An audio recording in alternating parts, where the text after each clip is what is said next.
যদি আপুনি মাটি নামজাৰি কৰিব বুলি ভাবি আছে, নিজৰ নামত মাটি উঠাব বুলি ভাবি আছে, তেনেহলে 2024ত মাটি নামজাৰি কৰা একেবাৰে সহজ হৈ গৈছে। আপুনি অফিচ নোযোৱাকৈ ঘৰত বহি বহি অনলাইন যোগে মাটি নামজাৰি কৰি ল'ব পাৰিব। যিকোনো প্ৰকাৰৰ নামজাৰি হোক, যেনেকৈ উত্তৰাধিকাৰী সূত্ৰে নামজাৰি, দান সূত্ৰে নামজাৰি, দখল সূত্ৰে নামজাৰি, সলনি সূত্ৰে নামজাৰি, অংশীদাৰ সূত্ৰে নামজাৰি, আদালতৰ ৰায় সূত্ৰে নামজাৰি, যিকোনো প্ৰকাৰৰ নামজাৰি হোক, অফিচ নোযোৱাকৈ ঘৰত বহি বহি অনলাইন যোগে নিজৰ নামত নামজাৰি কৰি ল'ব পাৰিব। কেনেকৈ কৰিব ইয়াৰ ফুল প্ৰচেছ মই এইটো ভিডিঅ'ত দেখুৱাম। ইয়াৰ বাবে ভিডিঅ'টো লাইক এটা কৰি দিব আৰু যদি মোৰ চেনেলত নতুন আহিছে তেনেহ'লে চেনেলটো ছাবস্ক্ৰাইব কৰি দিব। মই ষ্টেপ বাই ষ্টেপ এটা এটাকৈ দেখুৱাই যাম, আপোনালোকে ভিডিঅ'টো স্কিপ নকৰিব। অতি সহজে নিজৰ নামত মাটি নামজাৰি কৰি ল'ব পাৰিব। ইয়াৰ বাবে গুগল ব্ৰাউজাৰ অ'পেন কৰিব আৰু সেৱা সেতু লিখি চাৰ্চ কৰি দিব। তাৰপিছত ওপৰত যেটো লিংক দিয়া হৈ আছে সেৱা সেতু গভৰ্ণমেণ্ট অফ আসাম, এইটো লিংকৰ ওপৰত ক্লিক কৰি দিব। আপোনাৰ সন্মুখত এনেকুৱা এটা নোটিছ আহিব, এইটো আপোনালোকে পঢ়ি চাব পাৰে বা তলত চাওক দিয়া আছে ক্লোজ কৰি দিব। তাৰপিছত আপোনাৰ সন্মুখত এনেকৈ সেৱা সেতু পেজটো অ'পেন হৈ যাব। এইটো পেজৰ লিংক মই ভিডিঅ'ৰ ডিছক্ৰিপশ্যনত দি থৈছোঁ, তাত গৈ ডাইৰেক্ট আপোনালোকে এইটো পেজত আহিব পাৰিব। এইটো পেজত অহাৰ পিছত তলত চাওক দিয়া আছে চিটিজেন ছাৰ্ভিচৰ ওপৰত ক্লিক কৰি দিব। যেতিয়াই ক্লিক কৰি দিব আপোনাৰ সন্মুখত এনেকুৱা পেজ আহিব, অলপ তলফালে আহিব।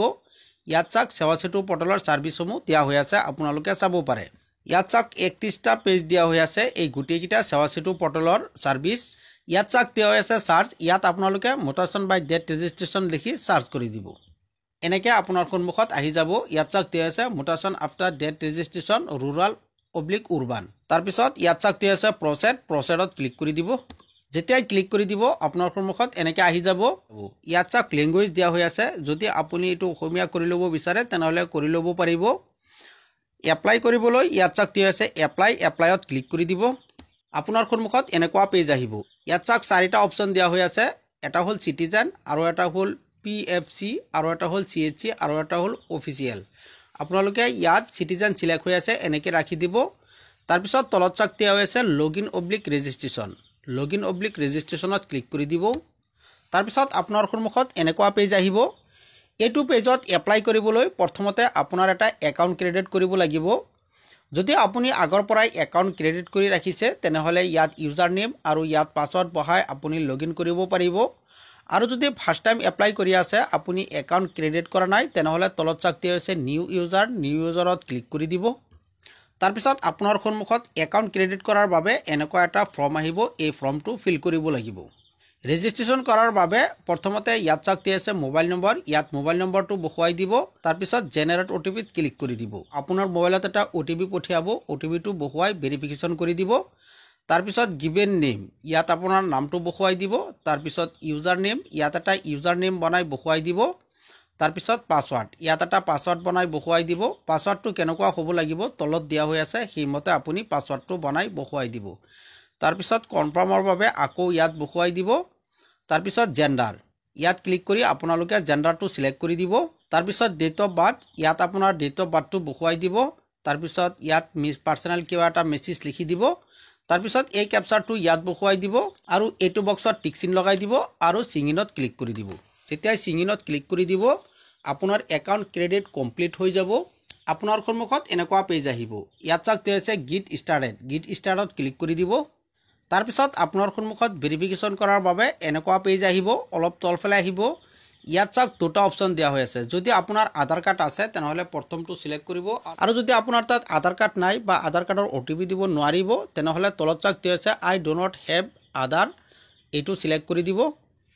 ইয়াত আপোনাৰ পান ডিটেইলছ দিব লাগিব লগইন হোৱাৰ বাবে। প্ৰথমতে ইয়াত চাওক দিয়া হৈছে এণ্টাৰ পান নম্বৰ, ইয়াত পান নম্বৰটো বহুৱাই দিব।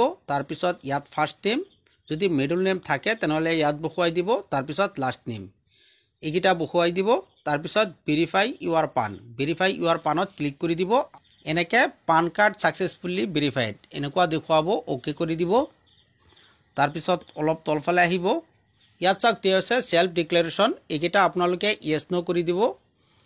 তাৰপিছত তলত চাওক দিয়া আছে নেক্সটত ক্লিক কৰি দিব। যেতিয়াই নেক্সটত ক্লিক কৰি দিব আপোনাৰ সন্মুখত এনেকৈ ফৰ্মখন অ'পেন হৈ যাব। এই ফৰ্মখন ফিল কৰিব লাগিব।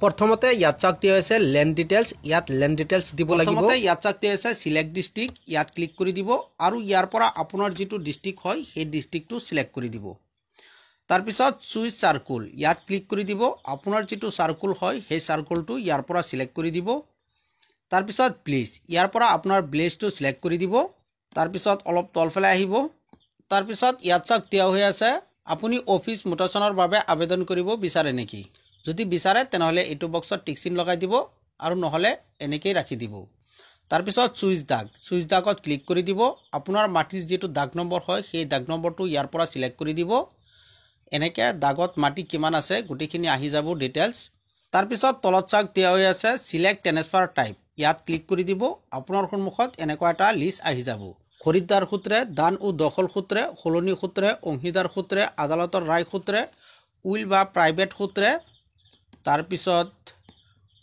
ৰেজিষ্টাৰ ও দান ও দখল সূত্ৰে অন্যান্য আপুনি ইয়াৰ পৰা যেটো নামজাৰি কৰিব বিচাৰে সেইটো ইয়াৰ পৰা সিলেক্ট কৰি দিব তাৰ পিছত নেক্সটত ক্লিক কৰি দিব যেতিয়া নেক্সটত ক্লিক কৰি দিব আপোনাৰ সন্মুখত এনেকুৱা পেজ আহি যাব ইয়াত চাওক দিয়া হৈছে সেলাৰ ডিটেইলছ ইয়াত আপোনাৰ সেলাৰ ডিটেইলছ বহুৱাব লাগিব প্ৰথমতে ইয়াত চাওক দিয়া আছে এন্টাৰ ডেট নং ইয়াত আপোনাৰ দলিল নম্বৰটো বহুৱাই দিব লাগিব তাৰ পিছত ডেট আপোনাৰ দলিল যেটো তাৰিখে ৰেজিষ্ট্ৰেচন হৈছিল এই ডেটটো ইয়াত বহুৱাই দিব তাৰ পিছত ডেট ভ্যালু আপোনাৰ মাটিটো কিমান টকাত কিনিছিল সেই ভ্যালুটো ইয়াত বহুৱাই দিব তাৰ পিছত সিলেক্ট এনওসি যদি আপোনাৰ এনওসি থাকে তেনেহলে ইয়াত এনওসি নম্বৰটো বহুৱাই দিব তাৰ পিছত এনওসি ডেট আৰু এনওসি ডেটটো ইয়াত বহুৱাই দিব তাৰ পিছত অলপ তলফালে আহিব ইয়াত চাওক দিয়া আছে সিলেক্ট সেলাৰ পাট্টাদাৰ আপুনি যিজনৰ পৰা মাটিটো কিনিছে সেইজনৰ নামটো ইয়াৰ পৰা সিলেক্ট কৰি দিব তাৰ পিছত অলপ তলফালে আহিব ইয়াত আপোনাৰ মাটিৰ পৰিমাণটো বহুৱাব লাগিব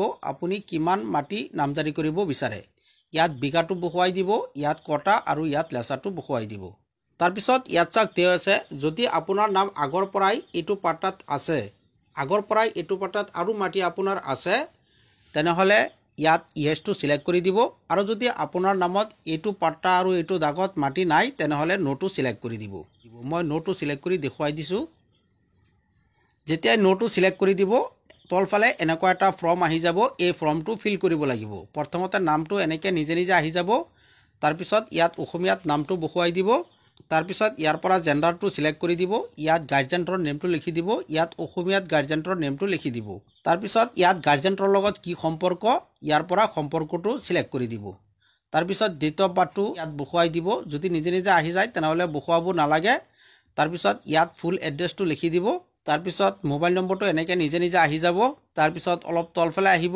ইয়াত চাওক দিয়া হৈ আছে সেভ এপ্লিকেন্টত ক্লিক কৰি দিব যেতিয়া সেভ এপ্লিকেন্টত ক্লিক কৰি দিব এনেকৈ সেভ হৈ যাব যদি আপুনি আৰু এড কৰিব বিচাৰে তেনেহলে ইয়াত চাওক দিয়া হৈছে এড মোৰ এপ্লিকেন্ট আৰু যদি এপ্লিকেন্ট থাকে তেনেহলে আপুনি ইয়াত এড কৰিব পাৰিব তাৰ পিছত নেক্সটত ক্লিক কৰি দিব যেতিয়া নেক্সটত ক্লিক কৰি দিব আপোনাৰ সন্মুখত ডকুমেন্ট আপলোড কৰাৰ বাবে এনেকুৱা আহি যাব ইয়াত আপোনালোকে প্ৰথমতে দলিলটো আপলোড কৰিব লাগিব তাৰ পিছত ইয়াত খাজনা ৰচিদখন আপলোড কৰিব লাগিব 2024 ৰ খাজনা ৰচিদ আপলোড কৰিব লাগিব তাৰ পিছত সেলফ ডিক্লেৰেচন ইয়াত আপোনাৰ এটা কোডৰ এফিডেভিট আপলোড কৰিব লাগিব এই গুটেখিনি আপলোড কৰাৰ পিছত তলত চাওক দিয়া আছে নেক্সটত ক্লিক কৰি দিব যেতিয়া নেক্সটত ক্লিক কৰি দিব আপুনি যিকিটা ফিল কৰিছিল সকলোকিটা এনেকৈ শো কৰিব যদি আপুনি ইয়াত কিবা এডিট কৰিব বিচাৰে তেনেহলে কৰিব পাৰিব আৰু যদি সব ঠিকঠাক আছে তেনেহলে তলত চাওক দিয়া আছে ফিনিশত ক্লিক কৰি দিব যেতিয়া ক্লিক কৰি দিব আপোনাৰ পেমেন্ট কৰিব লাগিব 10 টকা এটা পেমেন্ট কৰিব লাগিব